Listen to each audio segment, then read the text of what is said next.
sajang pahataban kime bikawe sute sudang mesu jaku aloko udapadi pangkopan Maria sajang paningan kime bikawe ananu sute sudang mesu jaku udapadi aloko udapadi idam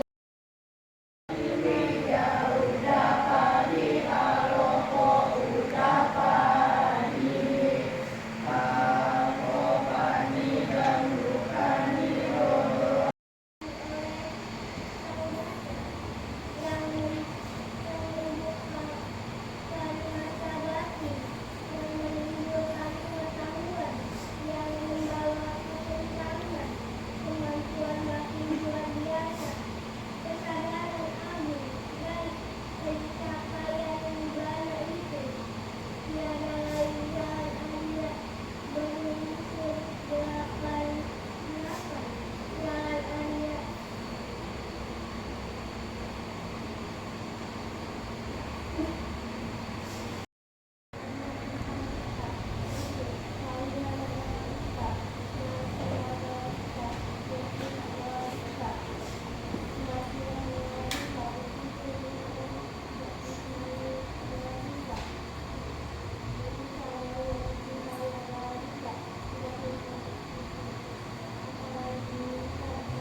sekarang, bahwa para biku kebenaran Arya tentang jalan yang menuju akhir duka. Tiada lain adalah jalan Arya menuju neraka, yaitu sama sangkapo, sama waca, sama ajiwa, sama ayamo, sama sati, sama samadhi. Demikianlah, oh para biku, mengenai segala sesuatu yang belum pernah saya dengar menjadi terang dan jelas. Timbullah pandangan, timbullah pengetahuan, timbullah kebijaksanaan, timbullah penembusan, timbullah cahaya. Kebenaran Arya tentang luka ini harus dipahami.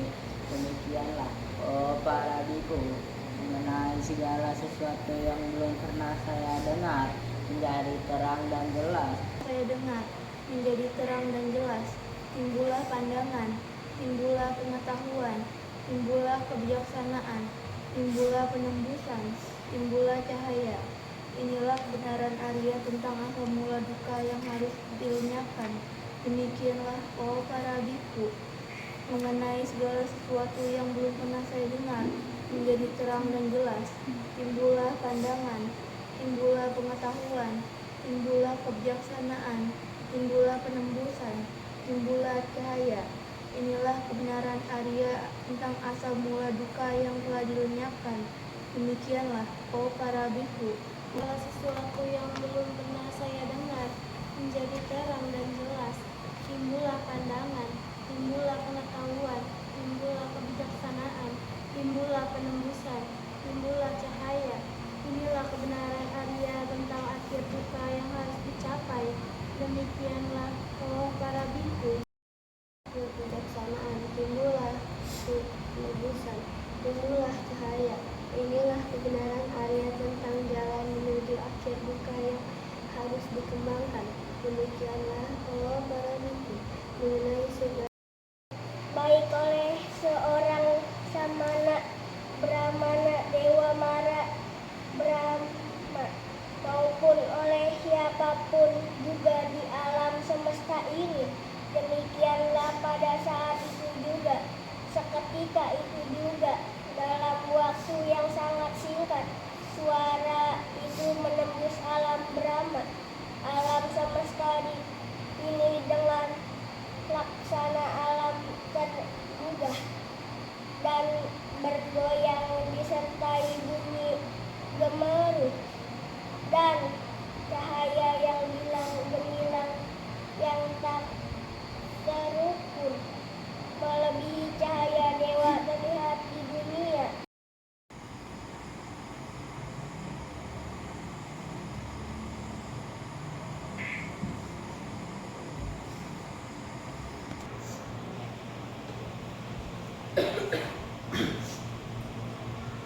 Kalau kita belajar agama Buddha, mungkin akan menemukan yang mana merupakan apa yang mungkin selalu terjadi, seperti satu kemungkinan yang mungkin banyak orang beranggapan bahwa itu adalah sesuatu yang mustahil. Tetapi ketika di dalam sudut pandang Buddhis,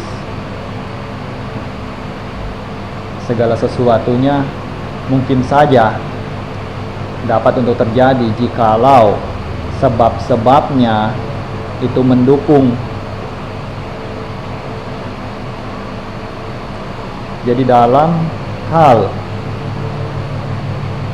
memotivasi diri untuk semakin lebih giat, semakin lebih maju, semakin lebih pandai, juga keseluruhannya adalah apa yang memungkinkan. Seperti pernah dengar mungkin di dalam cerita mengenai kisah antara kura-kura dengan kancil yang berlomba lari. Kalau kita melihat hanya dari satu sudut pandang saja, pastinya tidak ada jalan yang memungkinkan untuk kura-kura keluar sebagai pemenang. Namun pada saat perlombaan, segala sesuatunya dapat saja terjadi, yang mana hasil yang berbanding terbalik pun dapat terjadi. Kalau dilihat juga banyak perlombaan-perlombaan yang mana terkadang yang bukan merupakan favorit juara juga dapat saja keluar sebagai juaranya. Makanya kunci terpenting di sini adalah tetap terus berusaha, terus mampu untuk memotivasi diri. Bagaimanapun kemungkinan yang dapat terjadi, yang terpenting adalah berusaha semaksimal mungkin, keluarkan kemampuan sepenuh yang dapat diusahakan. Jadi sama dalam hal praktek kita bawana juga, jangan pernah berpikir bahwa diri kita tidaklah begitu mahir untuk latihan meditasi, tidak begitu cakap untuk melatih ketenangan, tidak dapat memiliki kebijaksanaan untuk memperoleh pencapaian-pencapaian tertentu di dalam praktek kita bawana. Tidak semestinya berpikiran demikian, karena segala kemungkinan itu dapat saja terjadi, sebagaimana yang disampaikan di awal, yang mana pernah juga di dalam riwayat Sang Buddha terdapat salah seorang biku yang bernama Culapantaka. Biku Culapantaka ini benar-benar dapat dikatakan tidak mampu untuk mengingat dengan baik, atau bahasa umumnya katakanlah bodoh. Namun Biku Culapantaka ini, yang mana beliau karena tidak mampu menghafalkan syair-syair dhamma ajaran Sang Buddha, walaupun hanya untuk satu syair, tetap berusaha untuk terus mengenakan jubah kuning karena mengikuti Sang Buddha, memiliki keyakinan. Jadi sampai pada satu hari di mana Culapantaka ini tidak diajak untuk pergi undangan ke salah seorang rumah hartawan, karena kakaknya Biku Mahapantaka tidak memasukkan namanya di dalam list biku-biku yang akan pergi menerima undangan tersebut. Culapantaka mengetahui hal tersebut, merasa sangat sedih, lalu berkeinginan untuk meninggalkan kebikuan, karena memiliki kekurangan, kurang daya ingat, jadi tidak bisa untuk pergi menerima undangan. Akhirnya Biku Biku Culapantaka yang mana sedang gusar, menginginkan untuk meninggalkan latihan, berada di dekat kuti dari Sang Buddha. Lalu Sang Buddha mengetahui demikian, menanyakan kepada Biku Culapantaka, kamu tabis jadi biku itu mengikuti siapa? Lalu Biku Culapantaka bilang mengikuti Sang Buddha. Kalau begitu, Sang Buddha pun mengatakan, saya menerimamu dan kamu harus tetap tinggal di sini. Kemudian Sang Buddha berikan kain putih, lalu berkata kepada Biku Culapantaka itu, gunakan kain putih ini untuk mengelap di bagian tangga itu. Ada anak tangga, ada tiang-tiangnya.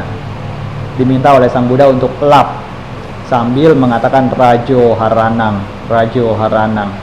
yang artinya kain putih yang usang. Kemudian Biku Culapantaka itu pun mengikuti yang disampaikan oleh Sang Buddha. Sang Buddha pun pergi menerima undangan dari hartawan bersama rombongan para biku. Sementara Biku Culapantaka yang tidak diajak hanya berdiam di wihara di kuti Sang Buddha sambil mengelap bagian tangga. Lalu sambil mengelap, sambil lihat kain putih yang usang, lihat terus menerus. Lama kelamaan benar-benar kain yang tadinya bersih itu menjadi usang, menjadi berdebu, kotor. Di sanalah Biku Culapantaka mengetahui sesuatu, menembus pencapaian dhamma, bahwa kain yang tadinya bersih sekalipun dapat menjadi usang seperti ini. Seperti halnya tubuh jasmani kita yang mana juga dapat untuk menjadi kotor, yang mana juga tidak kekal, nantinya akan tua, akan sakit dan akan mati. Disinilah kemudian mengetahui akan ketidakkekalan itu. Akhirnya Biku Culapantaka pun mencapai tingkat kesucian arahat, dan menjadi seorang arahat yang memiliki kemampuan batin, dapat untuk menunjukkan kekuatan gaib. Dari sini mulai juga kebijaksanaan-kebijaksanaannya itu muncul, menjadi pandai. Yang tadinya sulit untuk mengingat, sulit untuk diajarkan, ini menjadi langsung dapat mengingat syair-syair, sabda-sabda. Inilah salah satu yang mana keajaiban, yang mana kadang kita tidak tahu kalau karma buruk itu menutup, tetapi begitu pencapaian itu datang, karma baik terbuka, lalu dapat untuk memiliki pengetahuan yang istimewa. Jadi singkat cerita, mengapa Biku Culapantaka sebelumnya mengalami kondisi di mana dapat dibilang cukup bodoh, tidak dapat untuk mengingat syair, walaupun hanya 1-2 syair saja. Itu dikarenakan dulunya Biku Culapantaka juga pernah menjadi seorang biku. Ini cukup pandai, namun menemukan salah seorang biku yang sulit untuk mengingat syair. Lalu Biku Culapantaka di masa itu mengejeknya. Karena mengejek biku yang kurang memiliki daya ingat tersebutlah karma buruknya dapat sampai menyebabkannya di kelahiran ini menjadi kurang memiliki daya tangkap, daya ingat.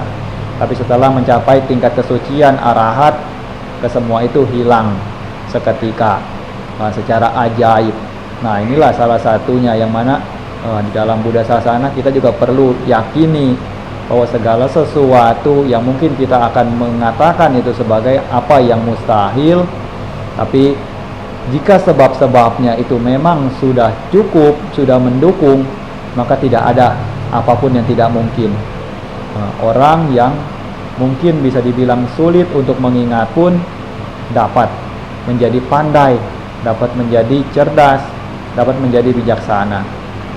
Nah, ini salah satu kita latihan di sini, makanya untuk berusaha belajar dan praktek demikian agar semakin meningkatkan kecerdasan, kebijaksanaan serta daya ingat yang kita miliki untuk semakin lebih sadar lagi, lebih awas lagi di dalam menjalankan kehidupan yang penuh dengan ketidakpastian. Selanjutnya, jaga ketenangan, tetap konsentrasi. Ambil posisi meditasi dengan kaki kanan di atas kaki kiri, tangan kanannya di atas tangan kiri, ditumpukan di atas pangkuan. Kemudian tegakkan badan, berusaha untuk jaga ketenangan. Perhatikan pada nafas yang masuk, but, nafas keluar, do. Nafas masuk, but, nafas keluar, do. Di dalam hati, terus menerus ingat but, do, but, do, but, do. Tidak perlu pikir macam-macam. Dengan demikian, dengan dilakukan dengan memiliki kesungguhan, juga pastinya akan ada manfaatnya atau hasil yang dapat diperoleh. Nah, nanti seperti apa hasilnya, diri sendiri yang akan merasakannya. Nah, selanjutnya tetap jaga ketenangan sampai nanti diberikan aba-aba kalau sudah waktunya untuk keluar dari samadhi.